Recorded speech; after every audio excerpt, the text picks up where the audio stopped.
Welcome to everyone who came in recently. We're getting right into it. And we're going completely off topic today because Brian came in hot with like a prepared question.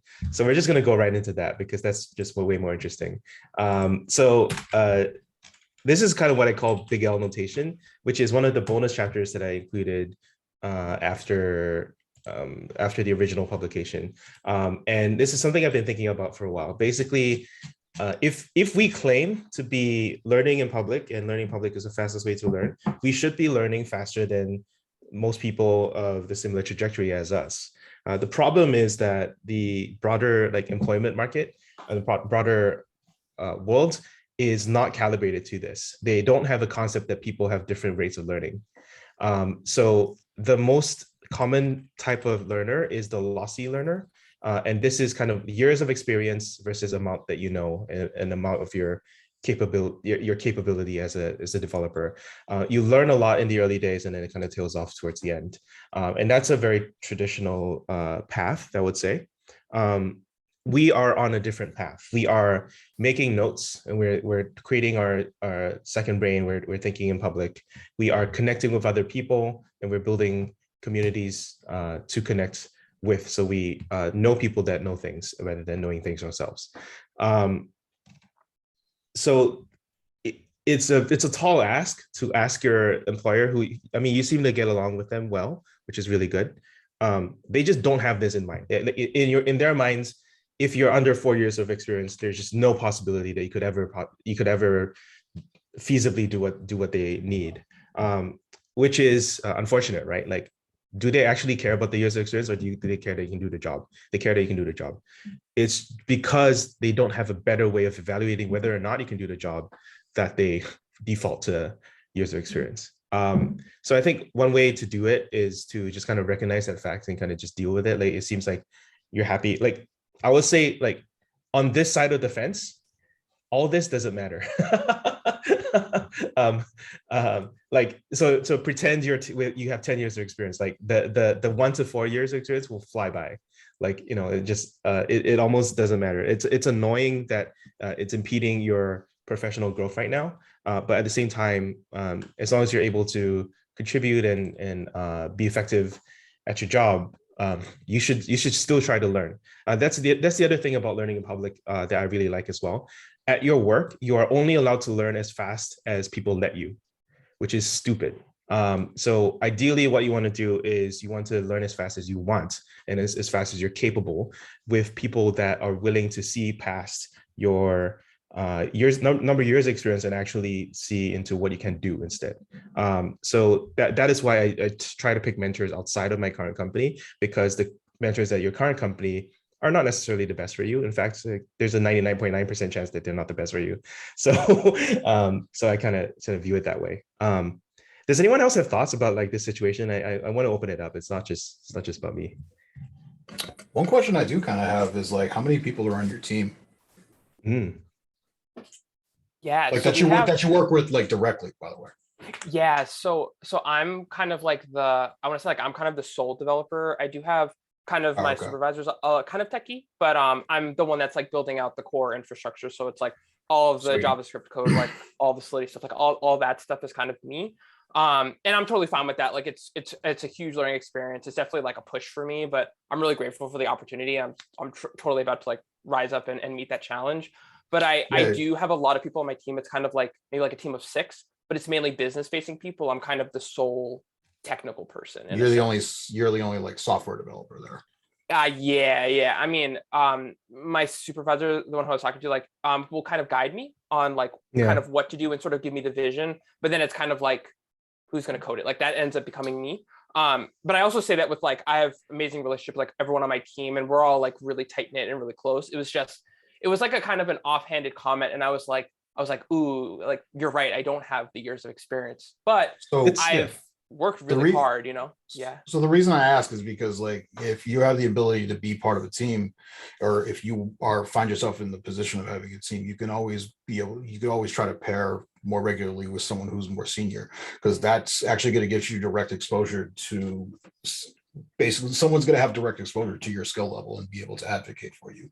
However, it kind of seems like you're in a similar position that I've often found myself in that you're an island. So finding mentors outside of your work is going to be the best way to kind of move forward and have people either advocate for yourself, advocate for you, or help you find a job when you end up looking. Because love it.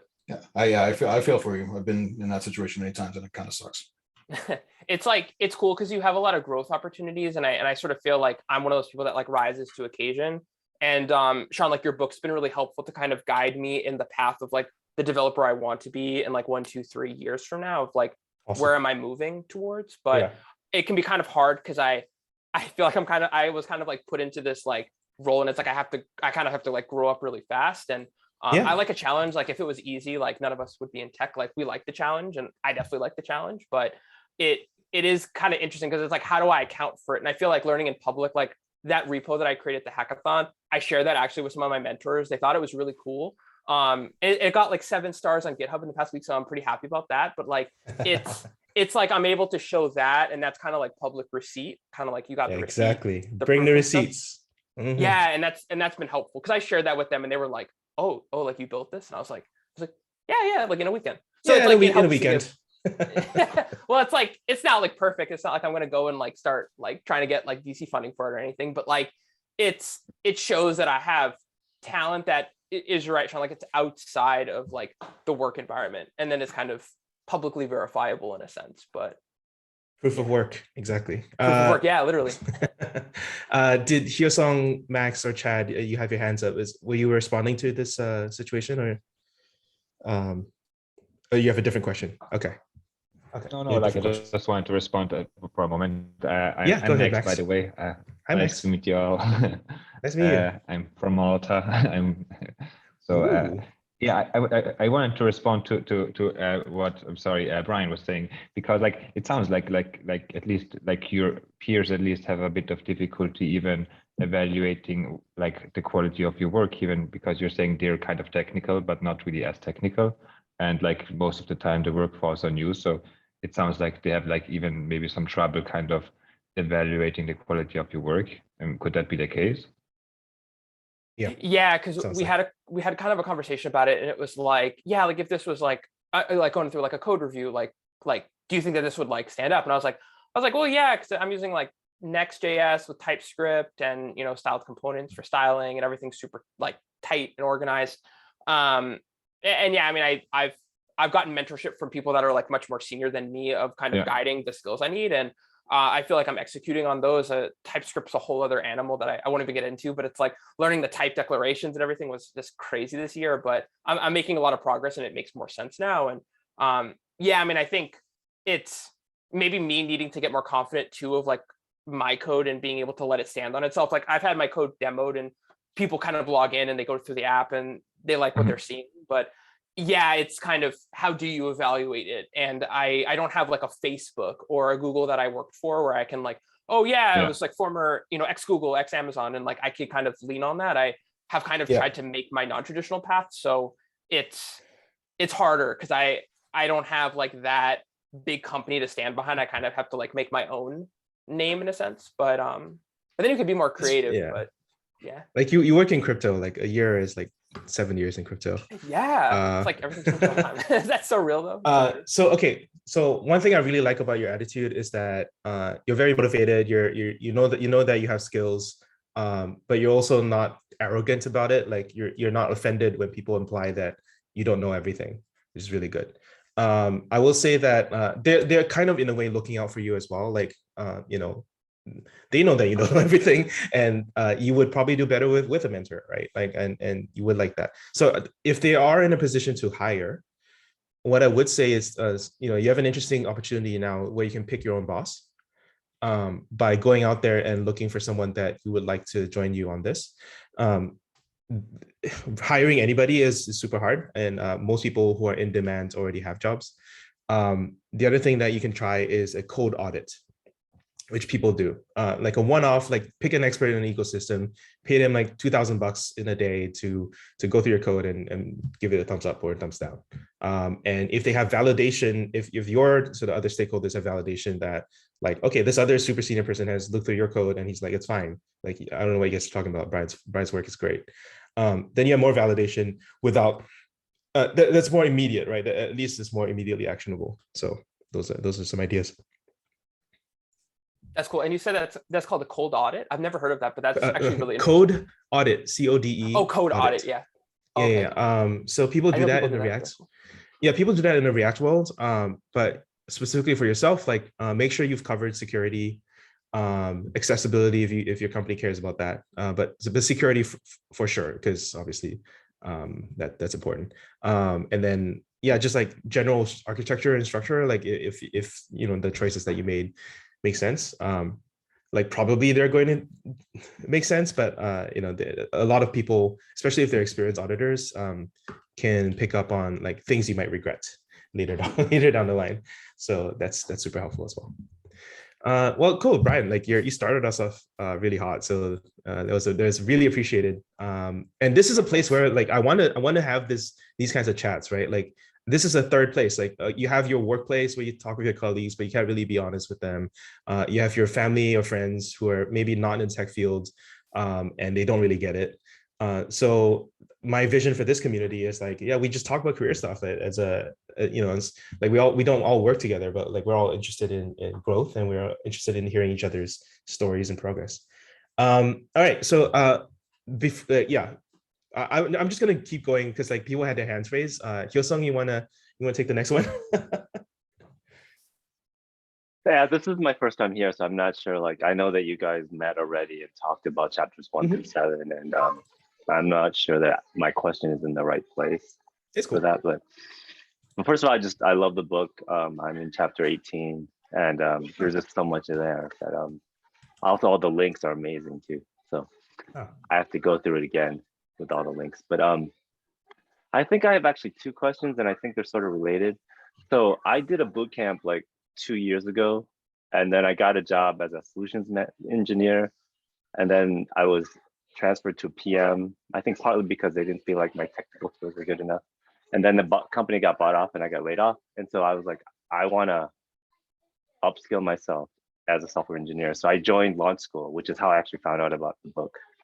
And so I'm a current launch school student, but I need a job, but I don't feel like at this point I'm good enough to be a software engineer. So like I'm thinking about, okay, how do I get ready for an actual software engineering job? Should I do like a solutions engineering position or PM position in the interim? And just wondering what thoughts are about that in this kind of a group. Yep. And then related to that is like, you know, why I was interested in this chapter is like, I do believe that this whole idea of doing cloning open source and becoming involved in that's actually a very good idea. I think it's better than me trying to do something in a tutorial way, and like, because I already did that in the bootcamp and I felt like I didn't learn anything. So that's where I'm coming from. Exactly. I would say, so we covered this topic last time, which is sort of the Dreyfus model skill acquisition. It's briefly mentioned in the book, where essentially, you know, the more struggle you've had with the subject matter, the more you internalize it. And when you go through the tutorial is telling you what to do, you're not really remembering it or coming up with the steps. And when you clone an open source app, you know, which is kind of like the air quotes topic of today, it's just like an open field. It's like, do whatever you want in whatever sequence you want, pick whatever technologies you want, just reach this end goal, right? And that is more than a tutorial. That is just like a real life. That's just like, here's a bunch of product requirements, get to it, you know. And then and making having skill and practice and making those choices, and also estimating how long you're going to take is a really tough task. I can't even do that. So I think it's a lifelong journey that they're embarking on. The other thing I'll say, I'm not familiar with launch school. Like, are you expected to do a full-time job while you're in launch school, or is this like something you're planning for? No, that's totally up to you. People do it. Okay. Some people do full-time, some people do part-time. Yeah. Okay. And you want to get eventually to a software engineer position, but you're not sure the path that you should take to get there. Exactly. What I typically say is like, you know, try and search for a while. Like I'd say like 2-3 months after boot camp is normal. But if you're in like an extended like 6 month, a year of unemployment, searching for a job, I don't think that's very constructive. Like you're better going in by the side door. In other words, it's much easier to get into a company that you like and then transfer laterally because you're already in the company, people are just a lot less picky once they're inside. If you go in through the front door, you have to pass all these like interview questions, which have not that much to do with the job. So that's what I would recommend for sure. And especially given that you have a past PM role. I think I never mentioned this. It's not like on purpose or anything. It's just a complication to the story. Before I switched careers from finance to tech, I spent a year as a non-technical PM. And that was my way of dipping my toe in, and also just understanding like what I wanted to focus on as a dev. And then I went and did dev work. So I think it's a valid path, you know, and take your time and figure it out. Great. Thank you. Awesome. All right. So thanks, Yosan, for that question. Dorian, I see you. Max, did you have any other questions that you wanted to bring up, or Chad? No, I think not right now. I mean, I just wanted to mention that because like I did the PM thing too for like 2 years, and like it was a really tiny startup, so it was really like I could do whatever I want basically because they were happy for every helping hand kind of.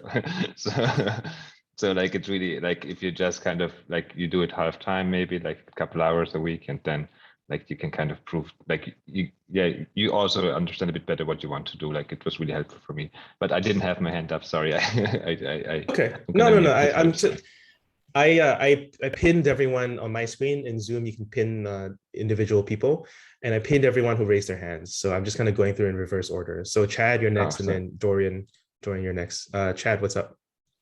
Not much. I mean, this was kind of for the previous conversation. My kind of thing was just to ask a few questions in terms of like, because I was a little bit, I might not have heard exactly why they were saying that you didn't have the years of experience, but I just kind of wanted to kind of figure out what the goal was for you in a, like them telling you you don't have enough years of experience. What was it that you needed to accomplish that apparently they're kind of putting that barrier in front of you? That's kind of the question I wanted to ask. To maybe, yeah, that's pretty much it. Yeah, I'm sure Brian can sort of respond to that. But yeah, we've more or less sort of covered it. Yeah. So I just, yeah. All right. Okay, I'll keep moving because we have a couple more questions. I also saw someone, was that Jerry? Yeah, Jerry, raise your hand. Hey, Dorian, what's up? Oh, I just wanted nice to meet you. Yeah. Nice to meet you. I just wanted to respond to Hyosung because I'm also in launch school, and I would say launch school is great at like teaching you the technical skills, but I would definitely follow what you have in the book in terms of like getting out there. And like what I didn't do and what I should have done is write blog posts about everything you're learning and try to get back into the field. Yeah. ASAP. Yeah. Yeah, it's a hack. All these things are related. All right, so I'll give you give me a prompt. So I'll give you a little bit more about this. So let me share my screen. So part of the emphasis for clone open source apps is just realizing that like a lot of people, especially like notable figures, will have open source stuff that is publicly visible, and you can actually level up a lot by picking up what they put down. This is a related idea to the thing that we covered last week on learning in public, right? Like that. The problem with learning in public is that you put a lot of stuff out there and nobody reads it. It's crickets, and you're like, oh, this sucks, doesn't work. I'm just giving up, right? And it's very discouraging, and you should not care about feedback. You should just keep focusing on your personal growth. But everyone's human. I'm human. I care about feedback. The only way to guarantee feedback is to give feedback to people who are working on stuff. So Ryan Florence said this, which I really like. I love having links in the book, so I can just like click to exactly talk about the source material, right? Like you're not listening to me, you're listening to Ryan Florence through me. I curate all these links for you, but you're learning from like 1,500 different sources that I've collected for you. And I really like this because like this is live code. He's one of the legends in React. There's no better source to do that. And Ryan has a little project he calls planner.sh. So from Ryan Flores, this is how I use Twitter, by the way. Planner.now.sh, I think it's called. So he uses it every day. He wrote the code. And guess what? It's not exactly open source, but you see the source map.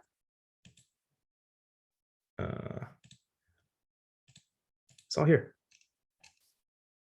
You can download his source. You can check out how the way he structures his applications.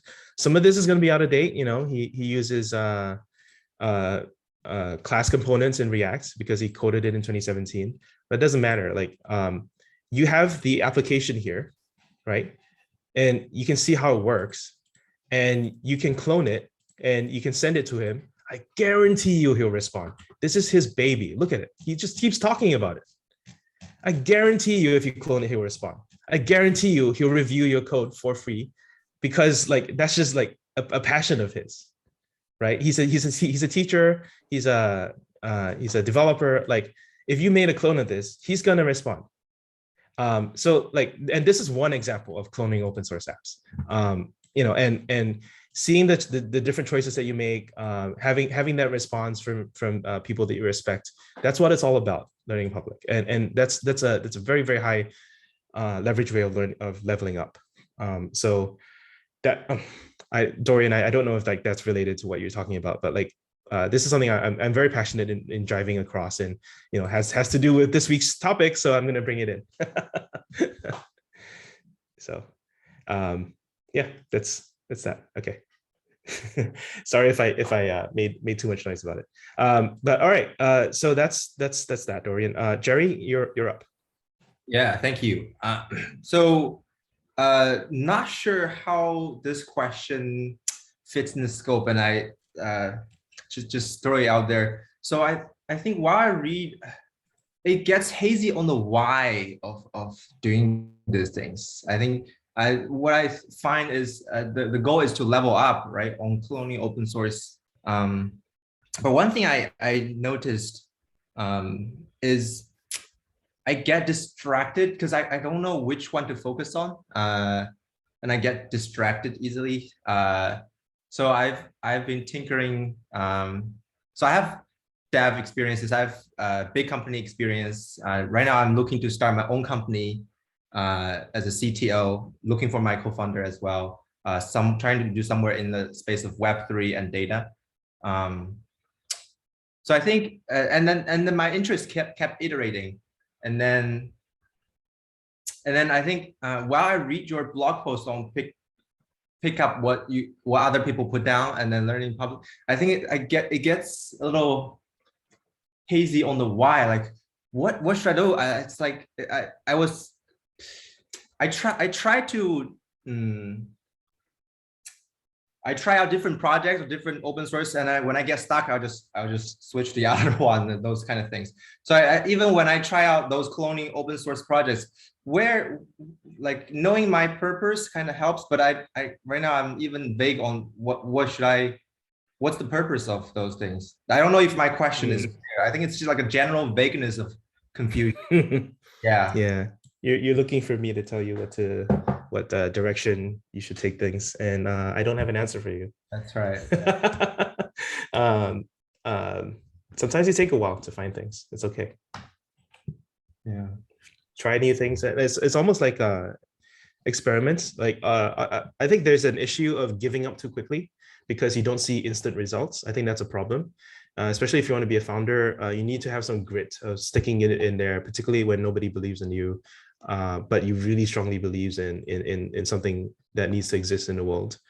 But at the same time, if you don't get, if it doesn't work, if you don't feel like you're that interested in it, you know, it's fine to move on, and it's fine to search for many things for a long while before you finally find the thing that you work on. I will say this: I have never seen anyone do a 12 startups in 12 months challenge and succeed. So in other words, do you know what the 12 startups in 12 months challenge is? No. Okay. All right. This is going. Yeah. 12 startups in 12 months. So this is going a bit into, this is off topic. This is not career advice. 12 startups in 12 months. So this is Peter Levels in 2014. He was kind of lost, kind of like you, like not really sure what he should do. So just decided I'm just going to try 12 things.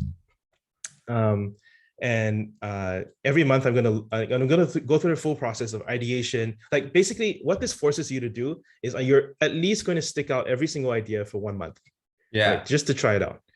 So you know that you're not giving up too early because you set yourself a time limit of like, okay, in order to see this work, I have to see something really stick within that 1 month time frame. And I think that's a good bar. It's not 1 day, it's not 1 week, it's a month. It's good because 1 year is also too long. So 12 startups in 12 months. He did first month he did play my inbox, some email stupid idea. Second month was actually a bit more interesting. Go fucking do it, which was like a commitment device. Third month was Tubelytics. Fourth was Nomad List, and then he stopped there. This now makes him $2 million a year. Wow. But like, I've seen a number of people do this, and they all find their thing before number 12. Oh. So he's now on number 7 because after Nomad List he kept going, but he didn't finish number 12 because he found it. And I think like a lot of people once they have this 12 and 12 mentality, they know they have like a system, then they stop worrying about it. They just try to do things. And I think that's hard. That's half the battle. Get out of your own head. Sometimes it may need some therapy as well if you have a bit of like a, lack of confidence or lack of drive or passion. But yeah, I mean, I would say this is what I think about. That's helpful. Does he have a co-founder? No, solo. Okay. Wow. Yeah. Yeah. Thank you. This is a good resource for me to kind of look into. Thank you, Sean. Yeah, look it up. He has a bunch of links as well and some other inspirations. I would say I also cover this in the side projects chapter, which is like 30 something. Yeah, it's good. Tubelytics, I use Tubelytics, it works. So I think that must be making him quite a lot of money too. Wow. Unless he sold that to somebody now. I think he sold it. Okay. It's not something he actively talks about anymore. Okay. But that's cool.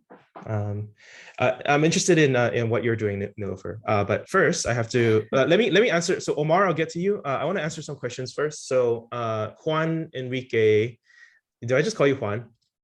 Yeah, please do so. So you said any thoughts regarding working on a consultancy company versus company that has its own products? Okay, so I cover this in 2 places. I cover this in the job hunt chapter. And then I cover this in the tech strategy chapter that nobody reads. So I'm going to read it to you, or I'm just going to tell you what I think. So let's see if I consulting. Okay, all right. So the first part is in the job hunt chapter, or I guess it's the intro to career section. So there's company types. I'll call this startups, agencies, and then big co's. And you can read more about my thoughts on these things. But primarily, like the economic model is very different. So I try to tell people about thinking about the business model, like how your code makes money, right? With agencies, a lot of the time, you're selling your time, your hours for dollars. With products, you're building something with high investment upfronts that may not make money, but if it scales, then you make a lot of money without investment of your time. So you're just front loading a lot of risk in the hopes of bigger payoff in the future. The other part I will say to really dive into this is called the business of software section, chapter 27. I go a little bit into business models. So I talk a little bit more about the agency model where you're paid for your time, the advertising model where you're paying for eyeballs, the subscription model where you're building something that you're selling with a recurring subscription, marketplaces, and then gaming is like a final category, which I just mentioned because like it's a whole different sub economy. But Juan, like, is there a more specific question that I can answer, or were you looking for general stuff? No, it's so currently I'm kind of in the position of seeing where to move next, and the reason why I'm asking is, trying to grow in my career, and I think it's different type of mentality to work on either or. For example, the agency, you would have to have two people happy, to say it this way, the client and your employer, and then usually because of this, I believe there's more pressure here because the client is paying directly to your employer for your time, to say it that way. They want to see more output versus like working on a product where you can work with different, you can interact more with different departments and kind of see the product for the long term, like you just explained. My question is, like in the learning and growing department to my career to become more experienced and which one is kind of, better to tackle this? Is it better to try different things and maybe not get anything in depth, or is it better to see the big picture, learn how to better communicate with other people and go in depth on some tech, or you know That's tricky to answer. Okay, look, a very, very simple thing would be to say, okay, try a number of things and see what you like.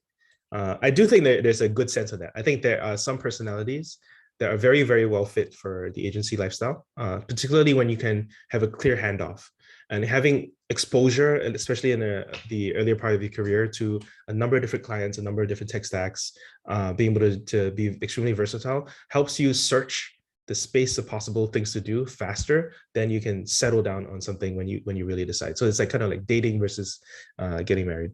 But obviously the downside is that you never really get deep, or you never really build long-term relationships with anyone apart from your coworkers in the agency. So the straight answer is I don't know. I've never done agency stuff. I never done consulting stuff. So I don't have much to offer here. Is anyone else have thoughts? You can chime in.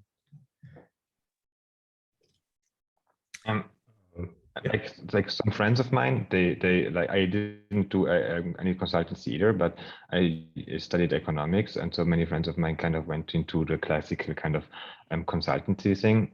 What I noticed from them is that they are very clearly the product of the company. So like the company will try to maximize the output of you essentially, right? So like the more they can kind of push you to do more hours, they will, but they would also kind of look that you're probably like the best sellable product that you can be. So that's also a good thing, kind of. So they will they will definitely heavily invest in you if you can kind of keep up. But I know that many of my friends, and what happens to them usually is like they find a company that they really, really like. They have a really good kind of connection with them. They did like a long running project with them, and then they just get hired there at the end. So, and maybe not even, just as an entry level, but oftentimes in economics and business, they get hired as manager people. So it is like a trade-off. Like for me, it was never something I wanted to do, but I know people who became very happy doing this and gained a lot of experience very quickly. So there's that. Yeah, I do think the consultants that I've met, their experience in because they've just had the ability to jump in and out of various projects for so long, their experience actually is very unique and adds a lot to the teams that I was on.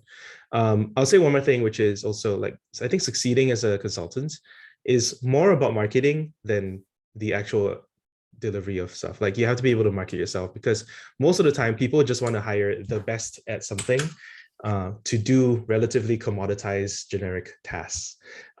So you need like a big win or big name on your resume, and that ultimately will help you get the clients who will ultimately ask you to do things that are less impressive 99% of the time, and then 1% of the time you do actually work on something that you're very proud of, and that's just the reality of things. Cool. Yeah. Oh, go ahead. Thanks everybody who also joined and commented. Yeah, thanks, Juan. It's very interesting. Yeah, I think we can have more discussions about this topic. I feel like this one is something I never really thought enough about. Okay. So one more thing about responding to Amin. Yeah, Alex actually met with us a long time ago. So when we had the creator workshops, which we no longer do. We actually, I should be able to expose all this to you guys. I know Nilofer, you should have this as well. Yes. But we actually caught Alex before he went full time, and we had a nice discussion about cyber leads before, while he was still keeping his day job, and we also even took notes, and we had a really good discussion about it about a year ago. So if you're interested in doing that on diligence on Alex, just let me know, and I'll make sure that you can see this on the Circle site. Okay, Nilofer, you wanted to say something? Yeah, I just wanted to, like you had asked me to introduce myself. So all I had to say was that I'm a cybersecurity professional. I work full-time for Verizon in the risk management department. And I started, I'm at a point where my kids are big and, you know, I've got like a little extra time. I teach a 401 level class at Rutgers University. And what I found was the students were like totally clueless. Somebody told them that you should go and take a internship and that'll help you get your first job. But those people who are more focused, so that's how I explored. I came into, I stumbled upon your community and I signed up for it. Personally, for me, I'm learning Python. But for my work-related stuff, I don't have a very extensive this thing about coding or developing a product or something. But I know enough to, you know, like go through code and figure out like what they are talking about or something. But JSON scripts and stuff, I mean, very supervision level, right? As you can see, it's not like deep. But back in the day, when you say code review, that is what we used to call it. Like, when you talk about code audit, we used to call it code reviews for not for usability, but for security, to make sure. Now you have these different commercial tools like Fortinet, which you can have an IDE plugin, etc. Wherever you are doing any kind of insecure stuff, it'll just point out to you right there. This is the philosophy that you may move security left instead of waiting for the last time to like check for code. Like when you've written your code and you're doing an audit, obviously the person has to go through 2000 lines of it. But initially, if you put some kind of control in place, then you are not like doing that. You are like making sure that, you know, you do not put in insecure code in the first place. So I'm like really amazed by this community. This is my first time. And thank you so much. Yeah, thank you. I know you're also very interested in the writing process, which is something that yes, I can always talk about. I'm working on, so I'm still working on like adding new chapters, working on basically turning the writing notes that I have into a chapter on writing. You notice I never actually talk about writing in the book. I talk about pre-writing, but not actual writing. So I'm working on that. Okay, let's move to Pietro. You've had your hand up. Yes. Hi. Yes. Hi. Can you hear me? Yes. Yes. Okay. So I don't know if it's related, this question. We were speaking about the consulting, and I want to see what you think about offshore consulting. So where companies hire low price, high productive people from all around the world. And I personally, when I think about that, it's a bit depressing because you need to compete with high level people, for me at least. Of course, there are a lot of people better than me, even in this community. But you know, there are people that are really good at their job, and because they are located in other places in the world and with different combination of skills and like a link with other people, they can reach faster and with another kind of approach, things that for other people are for some reason is not possible. So this kind of offshore consulting is something that I think about, and if I want to do like some freelance or some working consultant, it's something that we always have to deal, but nowadays even more because of the pandemic that spread this kind of culture working remote and is even more deep, I think, into the society and companies. So what do you think about this phenomenon? You cannot stop it. Nilofer has a hand up. Yes. So this is something that is very close to my heart. In 2010, I think, no, 11, I had there was a long commute and I was on a work visa at that point where, you had to basically not many jobs open to you, etc. So I asked my manager that, can I work from home for a few days and all that? And one thing he told me which really stuck with me and that changed my perspective was that he said, okay, if you can convince me that you can do your job from 60 miles away, then you just convinced me that somebody else can do this job 6,000 miles away. And that provided me with this thing. Yes, the companies want to move to low cost, like wherever they can take out cost. So as a professional, it is our job to make sure that we present ourselves in the way that people want to hire you. They do not want, when they're choosing between you and somebody else, then it becomes like a very clear choice. So it is for us to package ourselves. It is for us to present ourselves, and it is us to show the value because if you commoditize yourself, it is just a commodity, right? Like, oh yeah, I can code. There are so many people who can code.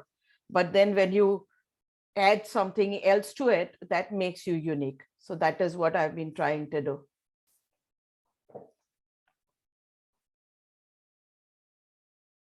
Thanks. Thank you very much. I'm gonna share something which this wasn't here when I was writing the book, but has been extremely influential. And this comes from Gergely. I dropped the link in the chat.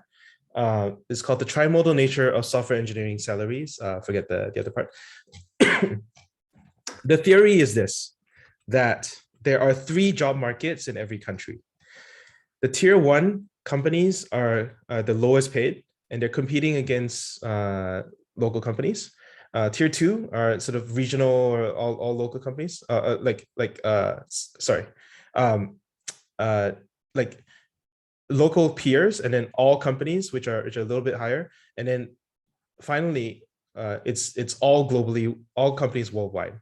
In other words, these are the highest paid people because they are perceived to be in the international, let's face it, Silicon Valley type pay grade, whereas these other people are not, right? And so you have to find employers who are only willing to hire from this set of people, and you have to place yourself in that set in your personal marketing, and in everything that you put out, like the way that you present yourself, the way the quality of your code, the employers that you have in your resume, all of that is basically marketing to indicate which tier you are in. And I would say that a big part of that is very US centric, because the US, it's not a secret, pays the most for engineers. And once you're in that market, then you can work from anywhere. I'm sitting here in Singapore right now. The past 2 years, I have worked for American companies paying American salaries because I have made myself part of the US job market, and they don't really care where I physically am. And I think that you need to find employers like that. If the employer will say things like, if you're 60 miles away, then I can hire someone 6,000 miles away, or whatever Nilofer said, that was a really good quote.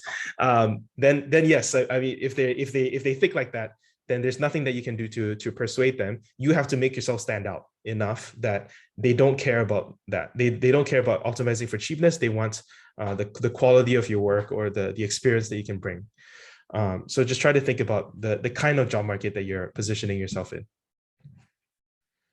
Okay, Amin, you had your hand raised. Is it about this or is it a separate topic? Yeah, about the same topic. Okay. Yeah, I was gonna share my experience. First of all, hi all. This is my first time in this group. I'm honored to be here. I'm also based in the Netherlands, and I saw this blog post just today.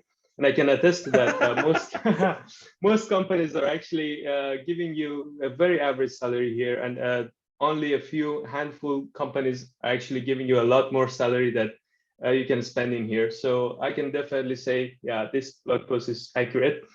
And the funny thing about pricing yourself, I think is that you would think that if you give a cheaper price, you would be perceived as more hireable. But in my experience, so I was working for this medium-sized company from I was in Malaysia before the Netherlands, and I was working with this company, and at some point they hired a much more expensive set of people for actually consultancy, and they were based in the UK, and it was so expensive for us to hire them. The reason was that they didn't have confidence in our abilities just because our pay grades were so less than them. But it turns out after a year, they basically didn't extend the contract because they didn't bring any values.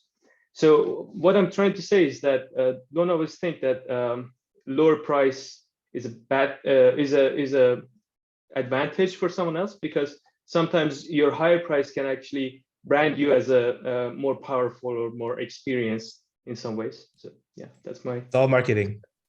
Your price is also part of your marketing. Yeah, exactly. That's a great story. Yeah, it's tough. It's tough when you feel outsourced.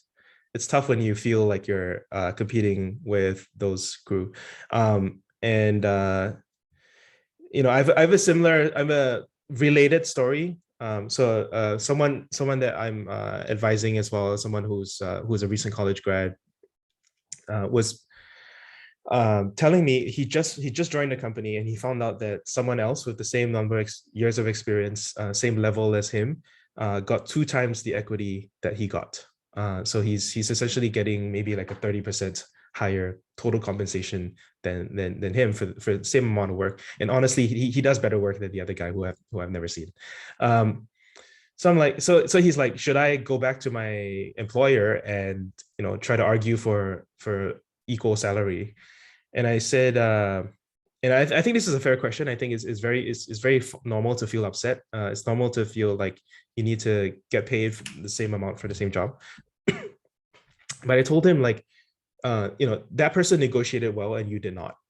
And you have an agreement with your employer. You don't have much negotiating power when you go back and try to argue for something else, because I mean, you signed it. You know, nobody forced you to sign it. You signed it. What I would say is, when you find yourself comparing to peers like this, get different peers. Right? Like stop trying to keep up or do as well as your peers. Just get a different peer set. Like so people never compare you to these other people again. Just make it not even like out of the question. Like you're just qualitatively different. You're a different category. You're a different type of leader. Like that is the kind of career thinking that is going to get you into the next level, rather than to fight for scraps within the same level. So in a similar way, like if you find yourself competing with, you know, outsourced companies, make yourself not comparable with them. I mean, you had your clap. Okay, cool. I have one more response from Omar, who wanted to comment on Sam, and then I'll wrap it up with a question. And I see Jay, your hand up as well. Omar, did you have some comment that you wanted to share? I think. Sorry. Yeah. I'm gonna go back to what Sam had to say about, you know, he read your chapter about building in public and things like that. And I had a question, like sort of comment / question. Recently, I've watched the video for Ali Abdaal about building your own YouTube channel, and it said that, you know, when you're starting out new as in a new career, for those who switch careers and stuff, and to stand out in between all the competition in the beginning, you have to do many things yourself. like making the video, editing it, acting confidently in front of the camera, etc., etc. At the same time, the real experience comes from focusing on one thing and doing it for a long time. How do you think about, this issue of needing to know so many tools so that you can stand out or build something substantial, and at the same time focusing on few things that you get good at them?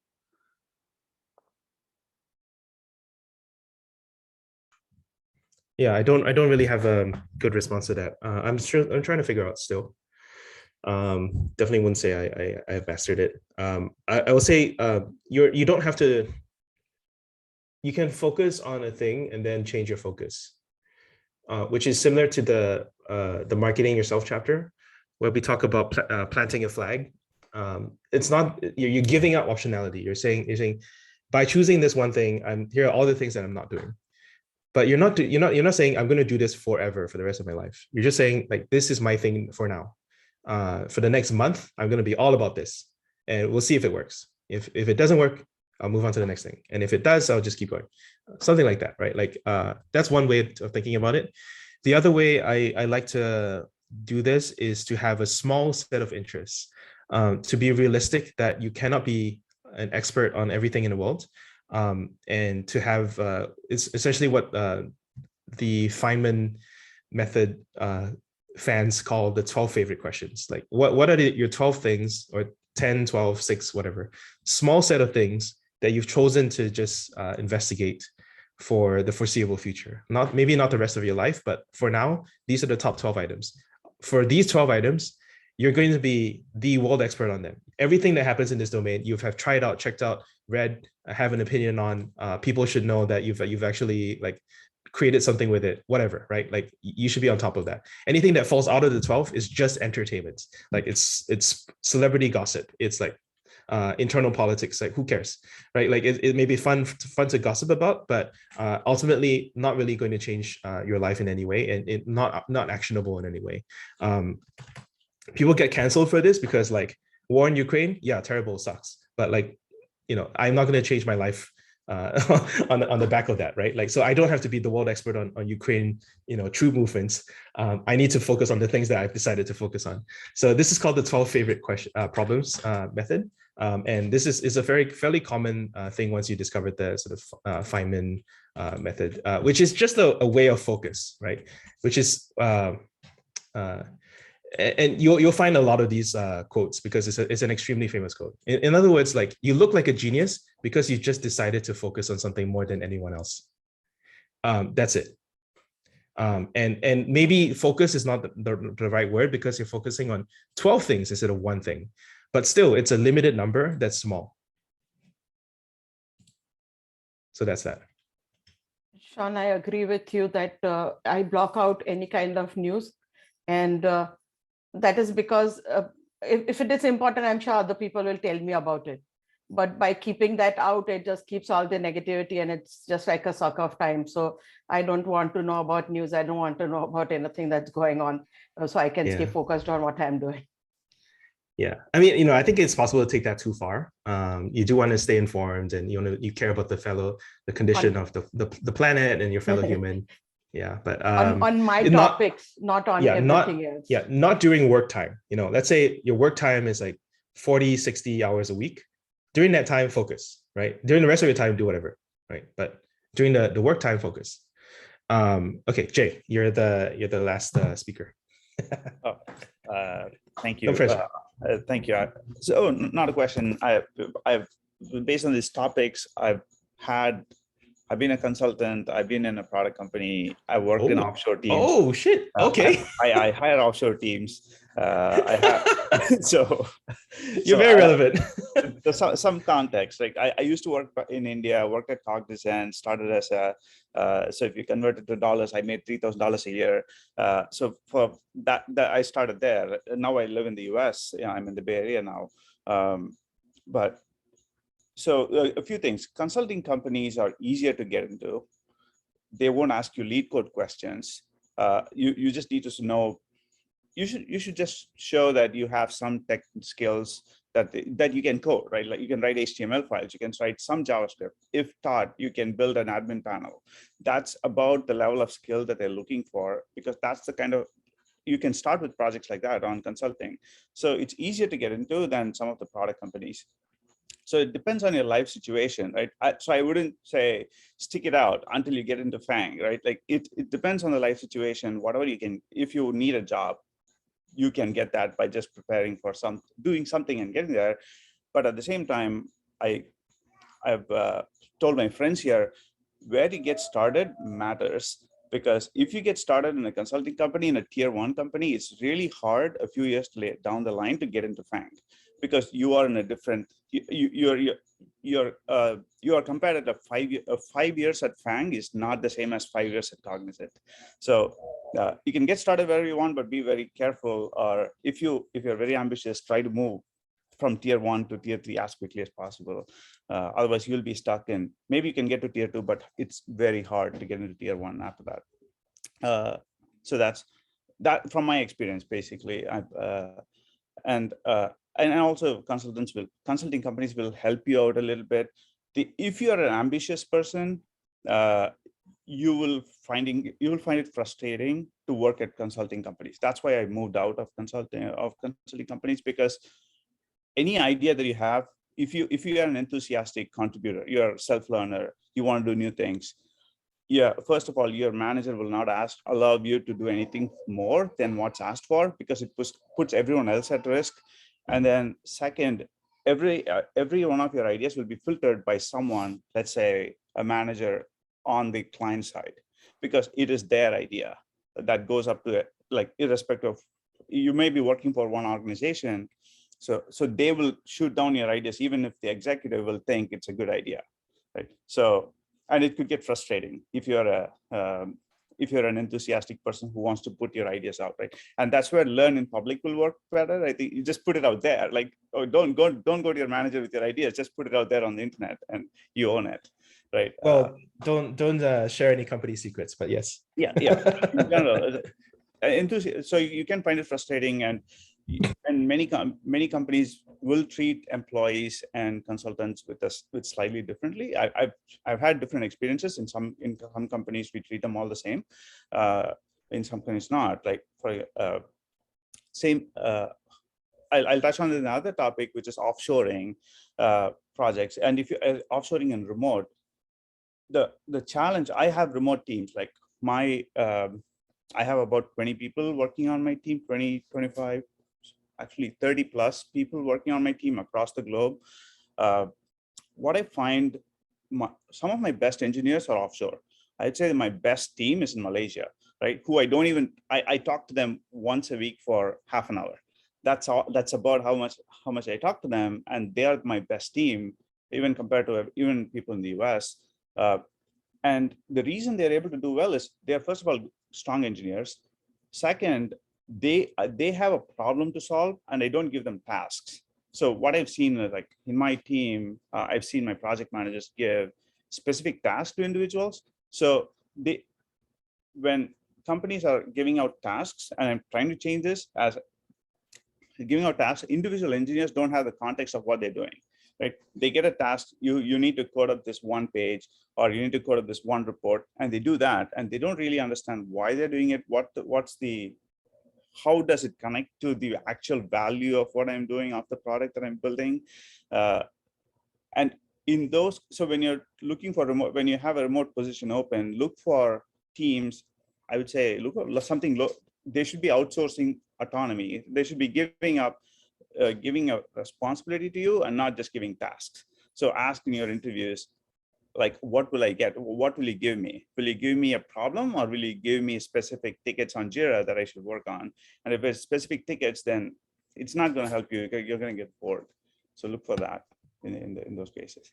Right? Who's going to be honest about that? Nobody's going to be honest about it. Well, you don't ask them directly. Ask them. Yeah, ask a question that like, what does a typical Jira ticket look like? Like, what does a handoff look like in your right? Give me an example of a handoff. Like, how do you hand off things to me, right? And they would say, if they say this, and then based on how they explain it, you can tell if it is going to be a specific ticket or if they're going to give you a problem to solve. And yeah, as remote employees are also at a disadvantage in, like, if you're at a tech company, it's the context is easy to understand, right? Because you are building a core technical product. Whereas the more you go into applied tech, that is information systems, you have to interact with people, business folks, and that's where remote employees are at a disadvantage than the folks in the same time zone, right? If you're in Latin America, that's the best place to be in as a remote employee right now. Anyway. Or you can wake up in the middle of the night like me and still be okay. Right. Except that your time zone's a bit off. But Jay, that was amazing. I did not know that you had that much relevant experience to this topic. You should have spoken up sooner. Yeah, I mean, like, look, like these are very hard to solve problems, but I'm really glad that we have this community here. This is partially why, this is the concept of big L notation, right? We learn by knowing people who know more than us, and we scale as a square root as a square of the number of connections that we can make with each other. So hopefully this has been a really good session. I mean, this has been an amazing session actually. It just keeps getting better every week. So I'm glad we are doing this. I'll end off with one more thing. So today we're supposed to be talking about a couple chapters. So I talk about cloning open source apps, and this the other chapter that we cover is Know Your Tool. So if you haven't read that through, I highly recommend it as well, as a way of leveling up and just like knowing deeply, because it's very hard for people to pick directions of learning. And I think this is one of the really good advice that I've gotten. But in particular, I've been criticized for this before, which is that in order to know the tool, you have to go beyond the tool and know about the history of the tool. Like for me, this is kind of the way that I follow the graph for React. In other words, like what did the initial prototype look like? How do you find first initial traction? What are the founding principles? What's the conventional wisdom that is misunderstood? So not just knowing the API, not just knowing the code, but the decision principles behind the code, and really knowing like what succeeded, what failed, and why. I think really deepens your relationship with the technology. And I'm just giving you some ideas. Swap React out with whatever technology that you're trying to learn, like whether or not it's like networking or security or whatever. But I think this is just like a really good rule for deepening your relationship with the whatever you're trying to level up on. And obviously learn all of that in public, because it's public info anyway, and it's nothing that's a company secret, but it establishes your expertise in the topic. And if you are the person who just knows the reasons for everything, it's even better than knowing the code. It's really knowing like the principles and the philosophy behind that, and the people as well. So yeah, that's that for this week. It's a really good session. I can't believe we went 1 hour like that. It's just really great from everyone who got involved, and thank you for asking questions. I think it just says it's better than just me talking and talking. So next week we're going to cover the remaining chapters in the sort of the learning public sequence, which is specialize in the new and open source your knowledge. These two are also very powerful in the sense that they help you with marketing and like finding a niche that is underserved, and then building cumulative assets that a lot of learning in public people think about as blogging, like with one-offs and tweets and stuff like that. But I want you to start thinking about things that are evergreen, that will just grow over time. And once you've worked on it for something like a year, the moment you show people, they know that you have your proof of work. They know that you've done the work, and you've organized your thoughts in your personal resource so well that people can start contributing to it and learning from it like a book, essentially. So we'll talk a couple more about this next week. But other than that, thank you so much for joining, and this has been really great. Yeah, and I'm doing this. I'll tell you my motivations for doing this, because the book and the community are one-off payments. And I specifically did not want to make it like a monthly thing, because people jump in and out. They get busy, they got other stuff, and then I've had people come back after a year and saying like, yeah, hi guys, I've been quiet for a while, but here's what's going on. And I think that's the way that I would like to participate in communities, which is just realistic. Like I want it to be a long running thing. I want to see your faces, learn your names, learn your stories over time, and we'll build it on a volunteer basis, right? Like if this is not your thing, then you can walk away, no problems. But I'm also practicing for this to be something that I do full time.